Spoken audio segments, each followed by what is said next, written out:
You know that smell in a high-end boardroom? That mix of expensive coffee and quiet, cutthroat ambition? It's a smell I've gotten used to. A smell I now associate with power. My power. Across the table, my team is reviewing the last few candidates for the senior marketing director job. It's a big role. It takes grit, brains, and a certain kind of hunger. A hunger I know all too well. My husband, Daniel, the CEO of this company, sits at the head of the table. He catches my eye and gives me a small nod. He trusts me, completely. It's one of the 1,000 things I love about him. My assistant slides one last resume in front of me. "This is the final one, Clara," she whispers. Highly recommended. A real go-getter, apparently. I glance down at the paper, and the name printed in that clean, simple font makes the air vanish from my lungs. Amelia Vance. A wave of cold washes over me. The kind of cold that feels like being shoved into a frozen lake. Vance. The name she took when she married my husband. My first husband. Just like that, the boardroom disappears. The smell of coffee is gone, replaced by the sickly, sweet scent of wedding cake and cheap perfume. I'm back in another life, a ghost at my own party, watching the two people I trusted most in the world whispering in a corner. Their laughter was like poison. The boardroom door clicks open. In walks a woman. Her posture is a little too perfect, her smile a little too bright. She's older, sure, with fine lines around her eyes, but that predatory charm? Unmistakable. It's her. It's Amelia. She's scanning the room, looking for the person in charge, the head of global strategy, the woman she needs to impress. She hasn't seen me yet. Her eyes finally land on me, and the universe just stops. The smile freezes on her face. It melts, dripping away into a mask of pure, unfiltered shock. Her mouth hangs open. No sound comes out. All the blood drains from her face, leaving her pale and fragile under the harsh fluorescent lights. She's looking at me, but she's also looking through me, seeing a ghost from a past she thought she'd buried for good. She thought she would walk in here and charm her way into a new life. She never, in her wildest dreams, expected to see me. She never expected me to be the one holding her future in my hands. To really get that moment, you have to understand Amelia. My sister was born sparkling. I was quiet and observant. Amelia came out like a firework, demanding everyone's attention. And she always got it. She had our mother's dazzling smile and our father's easy charm. I had books and a talent for blending into the wallpaper. I'd be the one up late finishing her essay on The Great Gatsby. If she broke Mom's favorite vase, my stammered confession was always more believable than her tear-filled performance. I learned early on that my job was to absorb the blows, to make myself smaller so she could shine brighter. Love in our family felt conditional. And Amelia always set the conditions. My parents weren't cruel, they were just enchanted by her. She could spin a story so heartbreaking, you'd end up apologizing for something you didn't even do. All she had to do was tilt her head and let a single perfect tear roll down her cheek.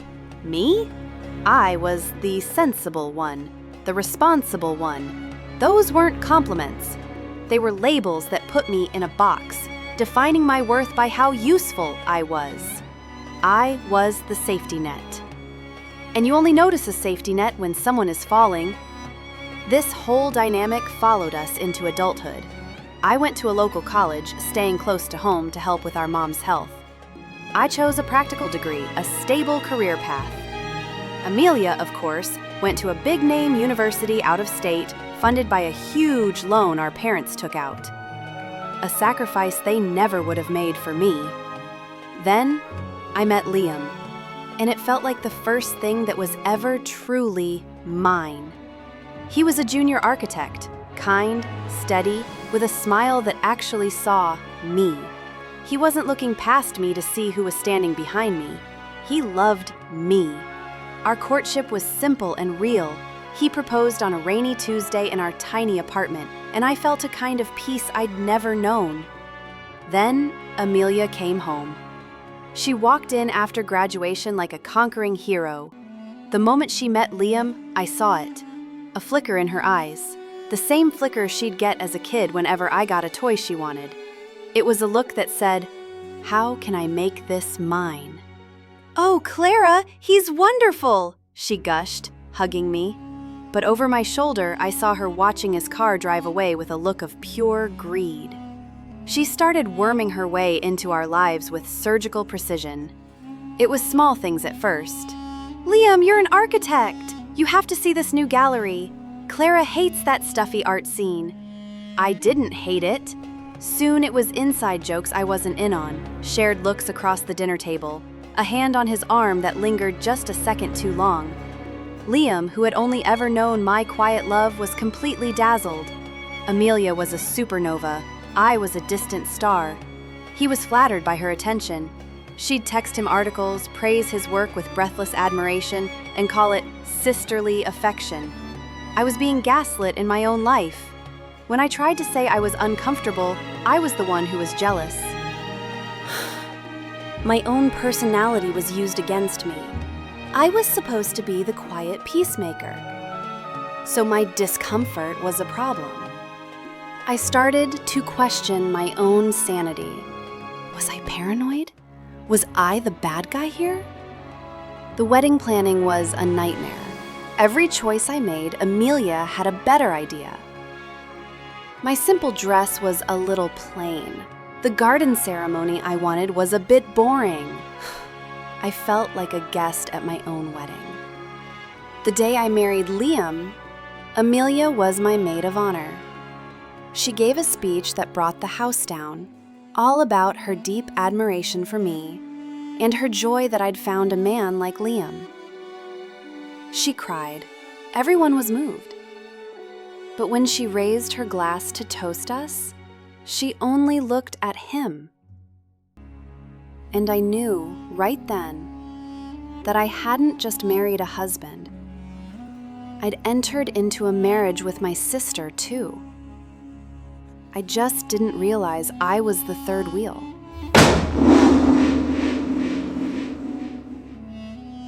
Married life started with a constant hum of anxiety.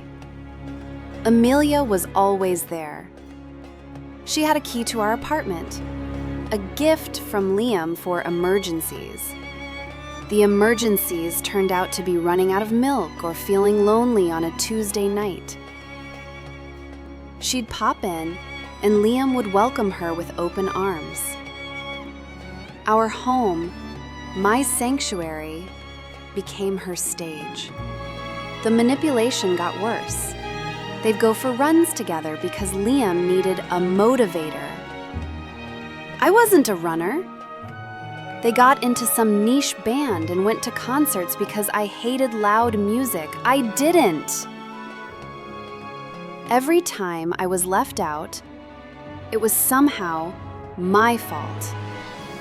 I was too tired, too boring, too quiet. I tried to fight back.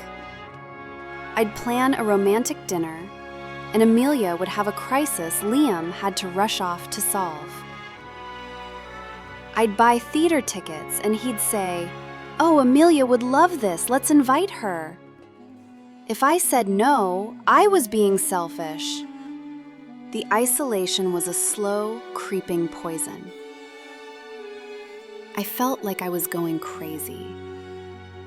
My friends would say, the breaking point was our second anniversary. I cooked his favorite meal. I bought a new dress. I was going to fight for us. He called an hour before he was due home. "Clara, I'm so sorry. Crisis at work. I'm going to be here all night." His voice was flat, rehearsed. I said I understood, quietly, and hung up. Then a thought, cold and clear, cut through the disappointment. go to his office. I drove through the city, my heart a knot in my chest. His office building was dark. His car wasn't there. But on a gut-wrenching whim, I drove past the boutique hotel he'd always loved, the one with the rooftop bar. And there it was, Liam's car. I sat in my car across the street, engine off, and just waited. I don't know for how long, an hour, 2. Then, the hotel doors opened. They walked out together. Liam and Amelia. He was laughing, cuckle. His arms slung around her shoulder. She leaned into him, her face glowing with a triumphant joy that felt like a punch to the gut. He bent down and kissed her, a deep, passionate kiss. The kind he hadn't given me in over a year. I didn't move. I didn't even breathe. I just watched the 2 people I loved most in the world get into his car and drive away, leaving me alone in the dark with the ruins of my life. I didn't go home. I drove to a cheap motel and checked in under a fake name. The pain was too deep for tears. It was a hollow void where my heart used to be. They hadn't just stolen my husband. They'd stolen my reality. The next morning, I went back to our apartment. I packed 1 bag. I took my passport, my birth certificate, and my emergency cash. I left my wedding ring on the counter. Beside it, I left Amelia's key. I didn't write a note. My silence would be my statement. I walked out and never looked back. I sold my car for cash, bought a 1-way bus ticket to a city where no one knew me, and I disappeared. They had tried to erase me. I decided I wouldn't let them. My new life started in a city where I knew no one. My first home was a tiny room in a shared apartment. My first job was in the mailroom of a huge tech corporation, Innovate Dynamics. It was monotonous, soul-crushing work. But for the first time in years, being invisible felt like a shield, not a cage. Determined. No one here knew me as Amelia's sister or Liam's wife. I was just Clara. And in that anonymity, I started to find myself. The burning rage cooled into a hard core of determination in my gut. It became my fuel, resolute. They thought I was weak, that I'd crumble. I was going to prove them wrong, not for them, for me. My resume was thin, but my supervisor gave me a glowing recommendation. I got the job. It was my first step out of the shadows. I soaked up everything. I stayed late, came in early, I took online courses at night. My sensible and responsible nature were suddenly assets. I was organized, reliable, and now I was also hungry. That's where I met Daniel. Daniel Sterling was the COO, spoken of in hushed, reverent tones. He was brilliant, driven, and demanding, but fair. He was also, I learned, recently widowed. He carried a quiet sadness with him that I recognized. Our first real conversation was late one night at the office. He paused at my cubicle, observing. "You're here late," he said, focused. "The numbers aren't balancing," I replied. He leaned over and pointed to a single cell on my screen, calmly. "There, your formula is pulling from the wrong column." He was right. A stupid mistake. I felt a flush of embarrassment. Softly. "Thank you." Reassuring.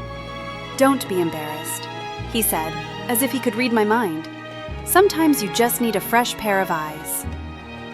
He really looked at me then, thoughtful. "You're Clara, from the marketing team," encouraging. "You do good work. Keep it up." And then he was gone. That brief encounter lit a fire under me. The COO knew my name. I doubled my efforts. I started speaking up in meetings, offering sharp, well-researched insights.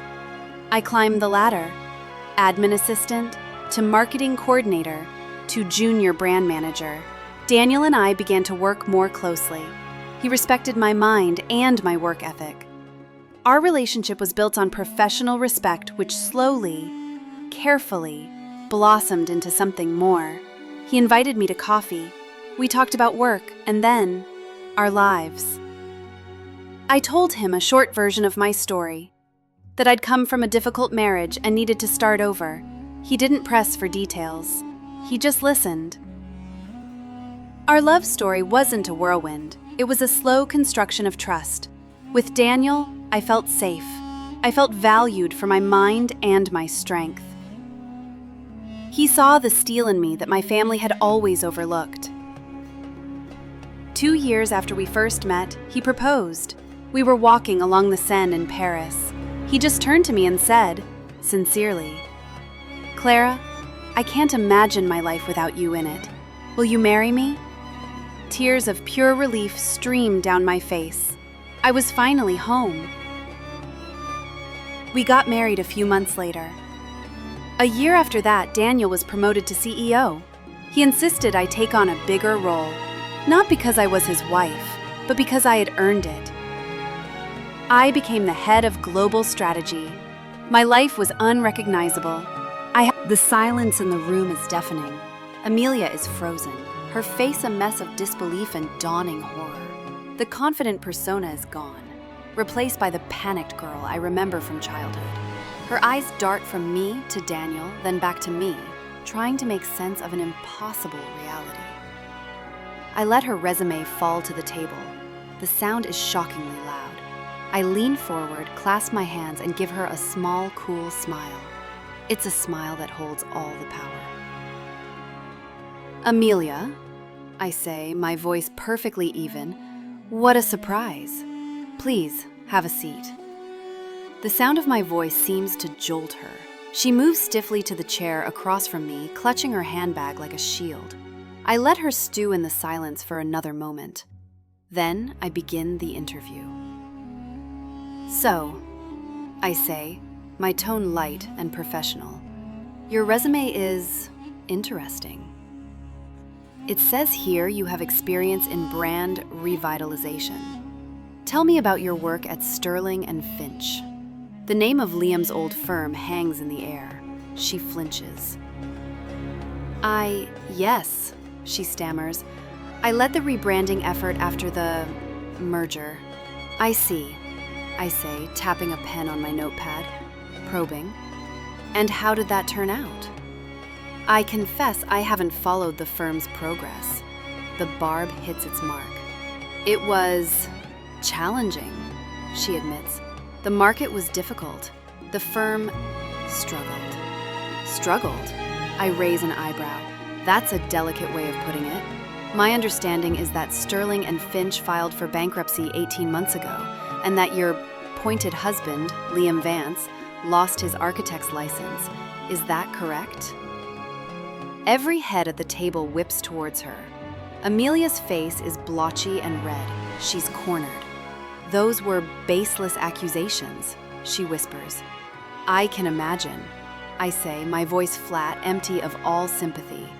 Betrayal often has a way of coming back around. Things fall apart. It's a kind of natural law, don't you think? She finally meets my eyes, and I see a desperate plea for mercy. But we are not in our mother's living room anymore. "So," I continue, "what brings you to Innovate Dynamics?" Probing. "What is it you're looking for, Amelia?" She swallows hard.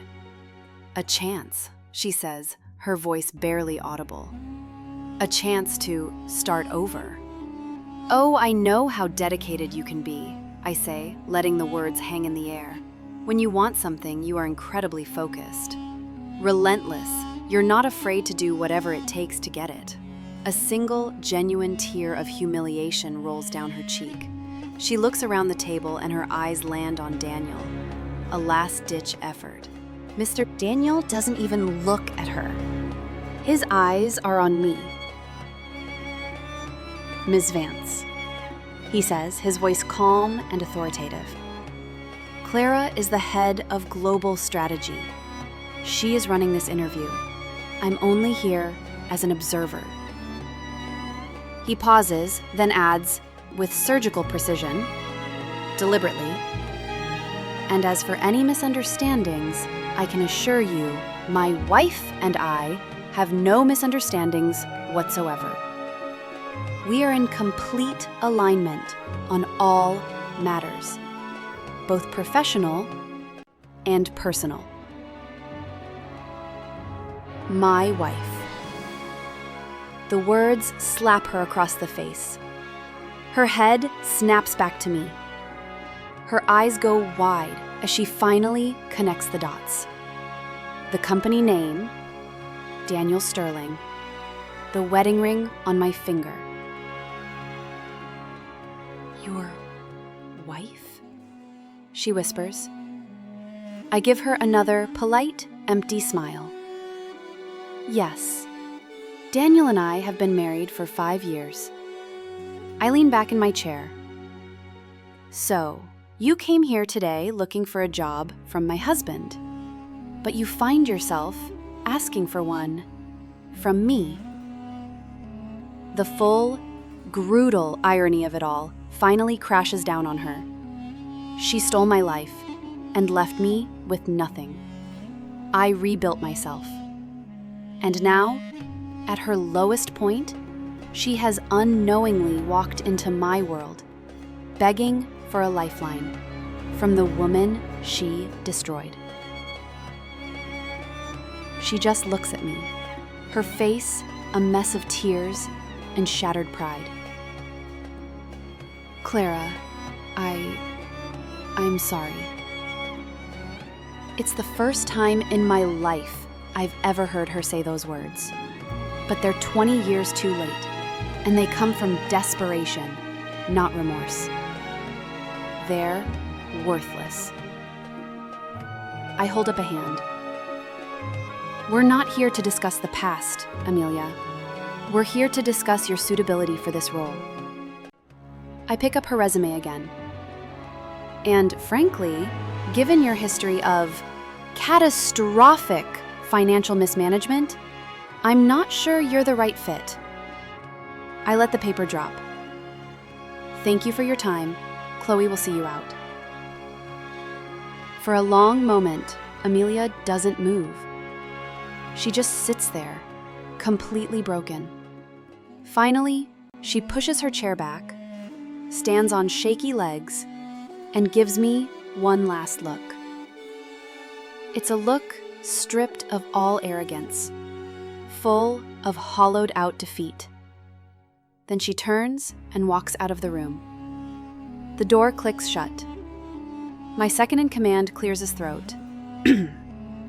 Well, he says with masterful understatement, I think we can agree she lacked the requisite synergy for our corporate culture. She built her life on other people's pain and was genuinely shocked when it all crumbled. I could have written back listing her sins. I could have told her she deserved her misery. What's the point? My success, my happiness, my peace, that was the only response that mattered. So I did the most powerful thing I could think of. I wrote one sentence in reply. I wish you the best in finding what you're looking for. Then I blocked her email address. I blocked her everywhere. I erased her from my digital life as completely as I had erased her from my real one. Let me tell you something.